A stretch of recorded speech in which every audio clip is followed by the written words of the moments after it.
예, 이 책의 큰 네 단원 중에 세 번째 단원 세계관 바꾸기의 맨 마지막 만국의 공존입니다. 237페이지. 거기 왼쪽에 서두 인용문이 있죠. 그것은 이제 뭐 서양의 어느 위인이 아니라 이번에는 만국 활개 남조선 들어보신 분도 많이 계시겠습니다. 강증산 예언 이제 저기 그 모든 나라들이 살아가고 그 할 그런 계책이 조선보다 그 남쪽에 있는 남쪽에서 일어난다. 근데 그런 예언이 관련 있는 이야기들이 앞으로 있다 이런 얘기입니다. 이제 나라들의 이야기, 만국의 공존이 어떻게 왜 공존할 필요가 있으며 공존해도 되고 또 공존할 이유가 있는가 이런 거를 이야기합니다. 그래서 첫째 단원으로 국가 간의 환생으로 인한 가치관 교류가 있습니다. 특정 국가를 선택해 태어난 것은 이번에 영혼 성장이 효과적인 방법으로 그 나라를 선택한 것이다.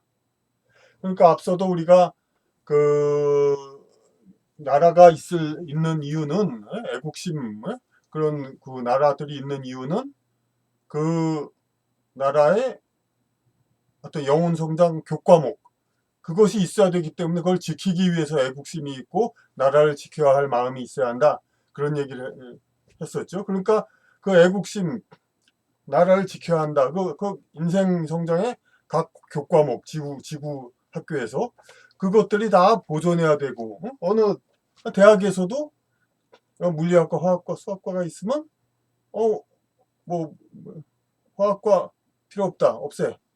그러면 안 되죠. 여러 학과들이 있는데 그런 식으로 되면 안 되고 각 학과들이 다 존재해야 되니까 마찬가지로 그 세계 여러 나라들도 다 존재해야 되고 그리고 그 이번에 어느 특정 국가를 선택해 태어난다는 것은 영혼 성장의 효과적인 방법으로 그 나라를 선택한 것입니다.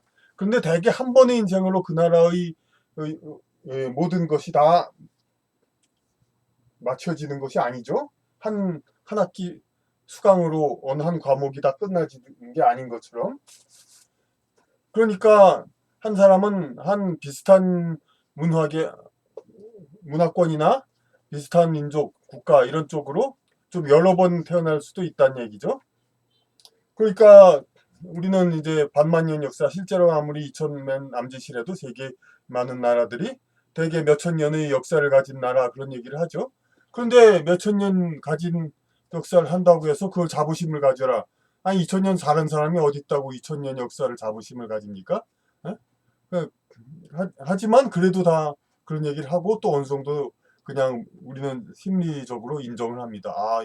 저 사람들은 오래된 역사 나라의 전통을 가진 나라의 사람들이니까 그뭐 전통이 몸에 배어 있다는 등. 근데 그런 것이 사실 실질적으로 보면 2000년 역사와 전통을 가진 나라의 국민이다. 그 민족이다. 그렇다는 거는 2000년 동안 그 국민, 그 민족으로 그 국민의 그, 그 영혼 성장 교과목을 몇 번은 더 반복 학습했다는 겁니다. 그러니까 나라의 역사가 1, 200년밖에 안 되면은 기껏해야 한두 번 있을까 말까 하죠. 그 나라의 인생으로 태어난 것이. 그러니까 그만큼 그 나라의 인생 교과목에 대한 그 숙달함이 덜하니까 그만큼 더 그 나라의 그의 깊이가 더할 수밖에 없죠. 문화적인 어떤 그 숙달된 정도가. 그래서 그 대개 어느 한 나라에 태어나면은 이렇게 한 나라에 여기서 그 한 번 태어나고 또 태어나고 그렇게 하죠. 그러다가 이윽고 어떤 입장 바꿔 생각을 해볼 때 특히 이제 어느 나라들이 이제 서로가 뭐 원수지간을 싸우고 막 그럴 때 상대방 입장도 생각해서 영혼 성장을 더 이뤄야 할 필요가 있을 때는 다른 민족으로 다른 나라로 태어나죠. 그러니까 다른 민족 다른 나라인데도 유달리 또 자기 태어난 나라보다 다른 나라를 또 동경하거나 선호하고 그런 사람들이 있죠. 그런 것이 다 설명이 됩니다. 첫 문장만 했는데 그러므로 다음 문장 사람은 할 수 있는 한 자기의 탄생 환경을 활용하여 그 배경하에서 태어난 의미를 살려야 한다. 이거는 좀 앞서 좀 보수적인 그 관점이죠. 그 자기의 태어난 환경을 활용하여 그 배경에서 태어난 의미를 살려야 한다. 그러니까 마치 뭐 남녀로 태어난 거, 뭐 신분 뭘로 태어난 거를 잘 살리는 것처럼 그 나라로 한국민족으로 태어났었는데 그 자기의 탄생 환경을 활용하여 배경에서 태어난 의미를 살려야 한다. 근데 한국민족으로 태어났는데 나와서 얼마 안 돼가지고 멀리 노르웨이로 이방을 갔습니다. 뭐 나서가 아니라 한 20세 때 독일로 유학을 갔습니다. 뭐 이런 식으로 가는 사람들도 있죠. 예? 근데 웬만치 웬년 갔다 온 정도가 아니라 뭐 이 사람은 기억도 별로 없는 상태에서 그냥 이방 가서 그냥 3, 40년 살고 이 사람은 또 20대에 가서 10여 년에서 뭐 거기서 독일어로 뭐 문학 작품을 쓰고 뭐 그런 아예 그러니까 오히려 이쪽 세계에 더 가까운 경우가 있죠. 그런데 그렇다면 이 사람은 차라리 그럼 오히려 잘못 태어난 거 아닌가? 이쪽으로 태어났어야 하는데 이쪽에서 태어났어야 하는데 이쪽에 티오라고 하는 그 정원이 부족해서 그러니까 어쩔 수 없이 별수 없이 밀려서 이쪽으로 태어났던 것인가? 뭐 그렇게도 생각할 수 있습니다만은 이런 것이 다 하나님의 역사인데 능치 못하신 게 없는데 하나님은 이런 것들이 다 우리가 태어나기 전에 그런 이제 모든 그 관리 이런 것이 그렇게 되리라고 설명하는 것보다는 아무리 이쪽에서 이제 살고 그런다 하더라도 이 한국에서 태어났다는 것은 그만큼의 이유가 있고 이 사람의 운명과 관련된 이유가 있는 겁니다. 그러니까 이유가 있으니까 탄생 환경을 활용하여 그 배경하에서 태어난 의미를 살려야 한다. 이것은 결국은 뭐냐면 네가 태어난 모국 조국을 잊지 말아라. 비록 입양돼서 노르웨이, 한국에선 어머니한테도 버림받고 이렇게 갔다 하더라도 태어난 나라를 위해서 뭐 생각하라. 독일로 가서 어떻게 하라. 미국 말할 것도 없고 뭐 일본 말할 것도 없고 그런 거죠.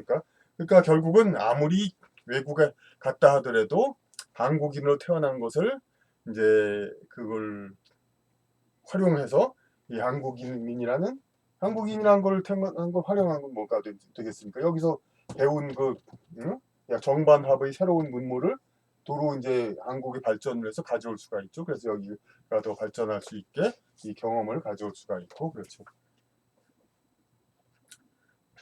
여기 설명이 또 많이 나와 있습니다. 그 다음에 태어난 나라로부터 타국으로 유학을 가든가 기타 취업 및 봉사활동으로 타국과 관계를 맺을 수가 있다. 이때 태어난 나라로부터 살아온 경험은 새로 거주하게 된 나라에 영향을 주게 된다. 그러니까 아까 여기서 본다고 했지만 이제 유학을 간 사람은 여기서 겪은 것이 또 일로 가서 이쪽에 영향을 주죠. 이쪽에는 어떻게 생각하냐면은 그냥 뭐 응? 어? 뭐 머리가 좀 그러니까 뻣뻣하고 시커멓고 그런 사람들 그런데 얼굴은 뭐 아프리카 사람은 옛날부터 알았으니까 유럽 사람들이 얼굴은 근데 새카맣지도 않고 좀 비슷하게 하얗기도 하고 어떤 사람은 좀 까무잡잡하기도 하죠. 잡잡하기도 하죠. 근데 상당수 사람은 또 독일 사람 못지않게 하얀 사람도 있고 하여튼 그런 사람들도 있구나. 근데 저 사람들은 어떤 좀 다른 뭐 어떤 풍습을 갖고 있구나. 뭐 이런 걸 새로 이 독일이라든지 그런 데서도 이제 알게 되죠. 유학 등으로 오래도록 머물다 다시 본국으로 돌아와도 머물렀던 나라의 경험이 다시 돌아온 본국에 영향을 준다. 유학에서 갔다 오면은 다시 머물렀던 나라의 경험이 본국에 영향을 줍니다. 근데 이 경우는 한국은 이제 지금은 아니지만 5, 60년대는 후진국 이제 좀 살기가 어려웠던 나라였고 물론 뭐 그 원래 후진국은 아닙니다. 사실 전쟁 후에는 다 일본, 독일 다 피폐했죠. 그렇기 때문에 힘든 나라였고 그러다가 더 성경이 나은 나라로 입양을 가는 경우고 요 다음에 실전 인물을 예를 들고 있는데 슈바이처 박사의 경우와 같이 먼저 거주했던 나라의 문화의 성취도가 후에 하게 된 나라보다 현저히 높은 경우, 그러니까 슈바이처 박사라는 사람은 당연히 유럽에서 태어나가지고 싹 이렇게 내려갔죠. 그래가지고 여기로 가서 현저히 높은, 그러니까 유학으로 간 게 아니라 물론 또 뭐 인생 그 차원에서는 영성 차원에서는 새로운 인생을 배우려고 간 거지만은 어떤 이제 그냥 상당히 이렇게 우리처럼 인간의 문화를 즐기면서 잘 그렇게 살지 않고 그런 곳도 있구나 하고 근데 그런 걸 새로 배우러 갔죠. 가르침과 봉사로서의 의미가 있다. 물론 그런데 이 경우는 근데 이 경우를 어떻게 봐야 하는가 그것도 해야 됩니다. 이거 현생에서는 그야말로 이제 여기 이제 그러니까 더 좋은 환경에서 태어난 사람이 이렇게 봉사하러 단순히 갔다, 예? 이렇게만 얘기를 하게 되는데 그런데 왜 그럼 일로 갔다는 것 자체가 여기하고 인연이 많다는 얘기 아닙니까? 예? 여기하고 인연이 깊다는 얘기. 그럼 여기하고 인연이 깊은 영혼이 여기 태어났다는 거죠. 그러니까 이런 사람의 전생은 또 여기서 어떻게 유럽 사람하고 여러 가지 연관이 있다가 유럽 사람이 이렇게 도로 가가지고 그러니까 유럽 그 거슬러 올라가면 유럽에 어떤 사람이 아프리카에 무슨 뭐 동그란 모자 쓰고 많이 왔었죠. 그러면서 여기저기 좋은 것도 있지만 나쁜 짓도 특히 많이 하고 그러면서 아프리카 사람들 많이 좀 교류하고 그러다가 도로 유럽으로 돌아갔어요. 근데 이 사람하고 이 도로 돌아간 사람의 아프리카에서 많이 인연을 맺은 사람들이 있죠. 예? 그 사람들이 이제 그 사람들이 온 다음에 여기서 살다가 이 사람들이 돌아갔는데 같이 인연을 맺었던 사람, 이 사람들이 이로 돌아간 다음에 이 사람이 죽었습니다. 죽은 다음에 다시 태어나는데 인연이 가까운 사람하고 태어나요. 그러면은 누구냐면은 이 사람하고 이 부모 이 사람의 가정에 태어나게 되는 거죠. 그런 식으로 그러니까 뭔가 인연이 있었기 때문에 이렇게 유럽에 태어났는데 아프리카로 그냥 가게 되는 거죠. 이와 같이 후천적인 문화 전수 외에도 그러니까 문화 전수에서 이제 전하고 갖다 준다는 숫자 숫자입니다. 교수님한테 숫자죠. 그러니까 받을 숫자가 아니라 문화 전수 외에도 선천적인 문화 전수가 있다. 앞서 말한 건 후천적인 문화 전수. 그러니까 이 사람이 이렇게 선진 문물을 아예 배운 사람이 슈바이처 박사 같은 사람이 후진국 가가지고 자기 문물을 가르치거나 혹은 상대적인 후진국 태어났던 사람이 선진국에 가서 배웠다가 젊을 때 공부했다가 다시 와서 여기다 가르치거나 이런 게 후천적인 문화 전수이죠. 근데 선천적인 문화 전수가 있다. 먼저 합리적인 선진 사회의 인생을 겪은 영혼이 그러니까 오히려 그런데 또 이렇게 돼 있죠. 여기 있던 사람이 일로 태어났다고 아까 얘기했는데 이 유럽에서 살았던 영혼이 비교적 합리성이 덜한 후진 사회에 다시 태어나서 그날의 합리적인 가치관을 더 심어주는 데 기여한다. 물론 합리성 이외에도 어떤 보완해야 할 부족한 정서도 보태줄 수 있다. 이건 어떻게 보면 무슨 소리인지 잘 그러실 겁니다. 근데 합리적인 그 선진 사회에서 태어난 영혼이 후진국 사회에 태어났어요. 그런데 어디까지나 현실 사회의 입장에서 보면은 자꾸 아프리카 얘기할 필요 없습니다. 우리 2차 대전 후에 이제 서양과 관계가 깊으니까 서양적인 영혼이 많이 태어났다. 이건 저희 각 저서에도 다 얘기를 한 겁니다. 서양의 경험을 가진 영혼이 한국에 많이 태어났다. 그러니까 선진 사회의 그 영혼이 이 한국에 태어난 거죠. 그러니까 겉으로는 완전히 한국 사람이죠. 그러니까 우리 그 뭐 우리 현실 사회의 모든 법률과 사회 도덕 관념 이런 거에서 뭐 그런 거는 인정해도 안 되고 인정할 수가 없으니까 전생이니 뭐니 그런 건. 그러니까 한국 사람은 태어났지만은 그게 이제 시대가 다르니까 달라지는 겁니다. 그러니까 여기 설명했지만 그 이전에 딴 얘기들을 할 수가 있죠. 이제 저희 어릴 때 6, 70년대는 이제 외국 사람들이 피겨 스케이팅하고 뭐 수영하고 뭐 잘하고 그러고 야, 한국 사람은 그냥 역전 그냥 도저히 안 된다 저런 거 발레 안 된다 그렇게 생각했었죠. 근데 뭐 다 아시다시피 피겨 스케이트도 다 세계 1위하고 뭐 웬만한 거 1위하고 그러죠. 네, 축구는 아직 좀 그렇지만 여러 가지 그 우리가 생각 못했던 곳에서 세계 톱 클래스, 물론 이제 K-팝을 빼놓을 수 없죠. 이런 것들이 있습니다. 이런 게 생겨난 게 이유가 뭐냐면 1990년대 이후부터죠. 그런 것들이 전부. 그러면 1990년대 이후니까 그때 20, 30세니까 전부 그때 그 역할을 한 사람은 전부 1970년대, 60년대 이후 태어난 사람들이죠. 70년대. 그러니까 그전에는 그런 사람이 안 태어났다가 이제 그러니까 그 서양의 전생을 가진 사람들, 그 앞선 여러 가지 문물 그런 사람들이 한국에 태어남으로써 그런 이제 그 우리가 못했던 서양의 여러 가지 기교 그거를 할 수 있는 인재들이 예, 한국에 태어나고 한국도 이제 그런 면에서 적어도 서양 문화에서는 어깨를 나란히 하는 그런 이제 나라가 되고 가고 있는 겁니다. 그 밑에 이제 그런 말이 있었죠. 지금은 그런 얘기가 별로 없습니다. 근데 저희 젊을 때만 해도 한국 사회는 과거에 정에 좌우되고 합리성이 부족하다고 자체적으로 평가되었다.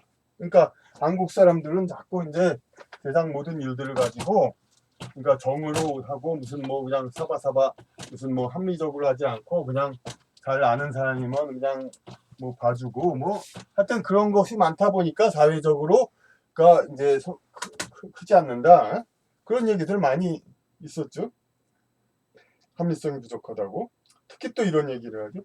합리적인 사고를 하는 똑똑한 사람이 한국 사회의 관행이 잘 맞지 않아 능력만큼 출세를 못한다는 이야기도 많다. 이제 또 그런 사람들이 많이 있습니다. 아마 그러니까 어찌 생각하면 지금 그 70년대 이후 태어난 사람들이 이렇게 막 그렇게 서양적인 기교와 사고방식을 가지고 성공하는 거는 다 이제 그만한 환경이 된 거고 그 이전에도 있지만은 좀 어떻게 보면은 이제 그 이전에 저희 한 5, 60년대에도 어쩌면 태어났을 수 있습니다.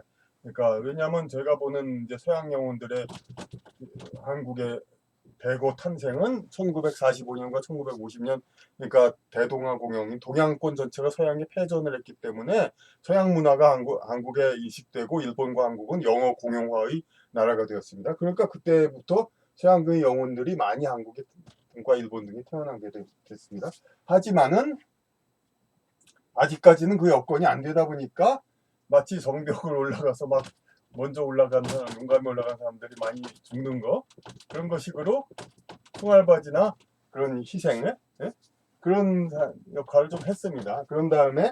그 그런 다음에 이제 이 성벽이 무너지고 드디어 바뀌면서 지금은 이제 서양적인 기교와 사고를 가진 사람들이 많이들 활약하고 있다고 볼 수가 있겠습니다. 그러니까 그런 거를 반드시 뭐 이렇게 우리가 안타깝거나 그렇게만 볼 거가 아니죠. 그러니까 뭐 서양적인 사람이 한국에서 성공하지 못한다, 잘못 태어났다, 잘못 태어난 게 아니라 그냥 사명이 있어서 태어난 겁니다. 한국에서 그런 이제 뿌리를 내리기 위해서 서양적인 사고 방식을 한국에 뿌리 내리기 위해서. 그러나 그러한 사례들이 누적되면서 한국 사회도 합리성 존중으로 나아가고 있는 것 또한 사실이다. 아까 설명한 거가 문장에 있죠. 그러니까 이런 자꾸 이제 희생을 먼저 태어난 자들이 희생을 하면서 한국 사회가 조금씩 변하면서 이게 합리적인 사람들이 자꾸 성공 못한다 이런 얘기 여론들이 많아지니까 그럼 제도를 합리적으로 하자 뭐 그런 식으로 하는 거죠. 이제 다른 선진 사회의 전생 경험이 있는 자들이 한국에 태어나 한국 사회에 부족한 가치관을 더해주고 있는 것이다. 다른 선진 사회의 그러니까 지금 한국에는 많은 이제 다른 선진 사회 꼭 뭐 선진이라고 볼 수도 없죠. 우리 뭐 조선 시대도 다 성리학 다그 우선 그건 있었습니다. 그러니까 하지만 어쨌든 이제 지구상에서의 경쟁력은 더 덜 했고 그렇기 때문에 유럽의 여러 선진 사회의 영혼들이 한국에 태어나 이제 한국 사회 부족한 가치관을 더해주고 결국은 저희 그 생각은 그러니까 그 유럽의 이제 여러 생각을 가진 사람들 그리고 역시 또 한국의 그 기존 문화가 엄존해 있습니다. 한국에 윤생하는 영혼들이 한국의 전생을 가진 영혼들도 역시 태어나고 서양 전생을 가진 영혼도 태어나고 또 서양 전생을 가진 영혼이라고 해도 한국 전생이 없다고 볼 수도 없죠. 그런데 그러니까 이게 기존 문화 정반 아니면은 결국은 근데 이제 반을 하고 정을 없앤다 이렇게 지금 이제 우리나라 모든 기존 문화를 없애고 서양 문화를 바뀌려고 하는 사람들이 바로 이제 반을로 정을 사라지게 하는 건데 그게 아니라 우리가 말하는 흔히 말하는 변증법 합으로 더 가야죠. 이제 우리는 왜 그래야 우리 민족의 존재 자체가 있는 거지. 만약에 이걸로 바꾸고 만다면은 그야말로 한국 없어지고 그냥 완전히 뭐 미국이나 뭐 유럽 어느 나라의 그 별도의 국가 그게 만드는 게 낫죠. 근데 우리 민족이 있는 이유는 이겁니다. 이제. 그래서 여담으로 또 설명을 드리겠습니다. 그러니까 이런 유럽 쪽 전생을 가진 사람들이 한국에 태어남으로써 이 사람들이 지금 그 해방 후에 서양 문화 모든 것이 20세기 후 서양 문물로 돼 있죠. 그러니까 영어 수학들이 중요한 과목으로 되어 있고 영어 수학을 잘하면 공부를 잘하는 사람들. 근데 영어 잘하려면 어떻게 됩니까? 전생이 영어권에 많이 잘하는 사람이 영어를 잘하는 게 당연하죠. 그리고 수학도 잘하려면 뭐 수학적인 그 학문을 조금 접해본 경험이 있는 그런 전생을 가진 사람이 잘하고. 그런데 그러니까 이런 사람들이 그 점차적으로 서양의 어떤 그걸 하고 있으니까 서양 위주의 이제 문화 정책과 교육 정책을 하고 있으니까 이 사람들이 이제 이 교육을 토대로 그러니까 엘리트 계층을 형성하고 이렇게 그러니까 또 반대적으로 이제 어떤 이런 쪽이 불리한 사람들 이제 서양 학문이나 혹은 전통 학문 이제 어떤 혹은 그런 것이 불리한 사람들은 자꾸 이제 교육으로 인한 교육 학습으로 인한 이제 엘리트 양성을 반대하죠. 이제 어떤 이제 어느 나라든지 이제 좀 이렇게 비주류 그 좀 동양으로 치면 유목민이라든지 미국으로 치면 흑인 후예라든지 그런 식으로 학문적인 바탕이 좀 전생에 덜했던 사람들 그런 사람들의 이제 그 영혼은 그 이런 학문적인 그런 이걸로 사회 클래스를 나누는 거 이런 거가 불리하니까 그러니까 자꾸 끊임없이 평준화 그런 거 논의가 있고 그런 겁니다. 합리성이 없음에도 불구하고 어쨌든 그거는 이제 다음에 더 많이 얘기해 될 앞으로도 더 얘기될 문제고 이렇게 정의 관계는 거는 근데 이 정 완전히 우리 주위변에 보면 또 수요가 많지 않지만 그 전통 학문과 뭐 그런 거에 대해서 상당히 잘하면서 무슨 점장이 하거나 무슨 뭐 그런 거 한 도인을 항상 그 어떤 그 제도권 학문은 상당히 약한 사람들이 있죠. 이런 사람들이 이제 서양 전생이 좀 적은 사람들이죠. 그런 경우. 그러니까 참고로 제가 강의를 보는 도울 김용옥 선생이라는 분이 있죠. 그 분은 집안이 대대로가 KS 마크라고 합니다. 그러니까 영적으로 그러니까 상당히 이제 전생 경험이 지구상에 많은 이제 수준이 되는 그런 집단이 그분의 가계라고 볼 수 있죠. 그런데 주로 서양 쪽의 그 영어 수학을 잘하는 그런 영혼들은 다 당연히 KS 맞고 좋은 학벌을 갖죠. 근데 이 도울 선생 이 양반은 이렇게 대단한 집안에 있으면서 오히려 상대적으로 영어 수학을 못해가지고 학벌이 처졌습니다.